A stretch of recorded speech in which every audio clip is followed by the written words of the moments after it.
بسم اللہ الرحمن الرحیم۔ ناظرین کرام، کہتے ہیں کہ خلیفہ ہارون الرشید، اس کا بیٹا ایک روز بڑے غصے میں اور اس غصے کی آگ میں جلتا ہوا باپ کے پاس پہنچا، یعنی ہارون الرشید کے پاس آیا۔ اس نے شکایت کی کسی سپاہی نے اسے ماں کی گالی دی ہے۔ گدنا سپاہی نے بادشاہ کے بیٹے کو گالی دی۔ خلیفہ نے اپنے مشیروں کو بلا کر پوچھا کہ اس سپاہی کو کیا سزا دی جائے کہ جس نے میرے بیٹے کو گالی دی۔ کسی نے مشورہ دیا کہ اس سپاہی کو قتل کر دیا جائے، اور کسی نے کہا کہ اس کی زبان کو کاٹ دیا جائے کہ جس زبان سے اس نے گالی دی ہے۔ ایک مشورہ یہ تھا کہ اس کی ساری جائیداد کو بحق سرکار ضبط کر لیا جائے۔ ایک مشیر ایسا بھی تھا کہ جس نے یہ مشورہ دیا کہ اس سپاہی کو جلا وطن کر دینا چاہیے، اسے اپنے ملک سے نکال دیا جائے۔ ہارون الرشید نے تمام مشیروں کے مشورے سنے اور پھر اپنے بیٹے سے مخاطب ہو کر کہا، میرے بیٹے، شرافت تو اسی میں ہے کہ اس سپاہی کو معاف کر دیا جائے۔ اگر تو اسے معاف نہیں کر سکتا تو اسے تو بھی ایسی ماں کی گالی دے لے جو شریفوں کے بیٹوں کے شایان شان نہیں ہے۔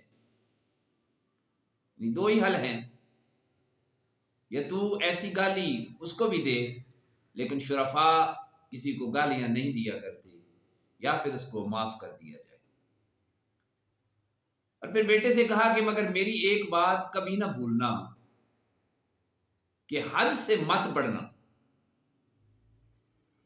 ورنہ یہ تیری طرف سے ظلم میں شامل ہو جائے گا۔ حد سے زیادہ بڑھیں گے تو ظالم کہلائیں گے۔ پھر اس سپاہی کو یہ اختیار حاصل ہوگا کہ وہ دعویٰ دائر کر دے، مقدمہ کر دے۔ داناؤں کا قول ہے کہ مرد وہ نہیں ہوتا جو مست ہاتھی کی طرح کمزور لوگوں پر دھاوا بول دے، انہیں رون ڈالے، انہیں اپنی طاقت دکھائے اور ان پر جبر، قہر اور ظلم کرے،